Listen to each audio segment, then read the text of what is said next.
দেখলে মন্দির গেছিলাম, খুব ভালো দর্শন হয়েছে, একদম কাছ থেকে আমরা দেখতে পেয়েছি। ওভারঅল পুজো খুব সুন্দরভাবে হয়েছে। তো তারপরে ওখান থেকে আমরা কাকাতুয়া গেলাম, ব্রেকফাস্ট করলাম, হোটেলে এসে রেস্ট নিয়ে এখন রেডি হয়ে গেছি বিচে যাওয়া বলে। মারা অলরেডি চলে গেছে, বিচ থেকে ফোন নিয়ে গিয়ে এখানে চেল্লামিল্লি করছে। যাই হোক, তো চলো যাওয়া যাক। এবার আমাকে দেখিয়ে দিই, এই যে রেডি।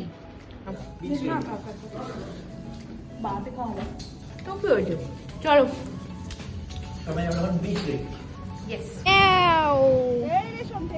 দেখেই না কি সুন্দর। কাল থেকে ল্যাদ খেয়ে খেয়ে আজকে এসেছি আমরা। বলবি কি সুন্দর বালি,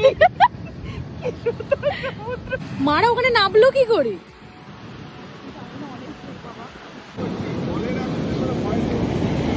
কোথায় ভেতরে যাব? তুমি যাও, ভয় লাগে তো। চলো, কি করবো? মানে কি করছো? চলো সমুদ্রে চলো। আমি না জলে ভয় পাই, দূরে বসে আছে। এবার এসো বাবা, আর থেকো না, এ ওখানেই থাকবে। আমি না নয়, অনেক নেবে গেছি প্রচুর। এই দেখো, হ্যাঁ পেছনে আছে ওয়েলকাম টু কস্তুরপুরি। কি খাবে আমরা খাবো মটন উইথ আলু, মটন ঝোল উইথ আলু আর পোস্তর বড়া। জানি না পোস্তটা অরিজিনাল ডুপ্লিকেট, সেটা বড় বাজারে গেলে বিচার করা যায়। কি খাবে?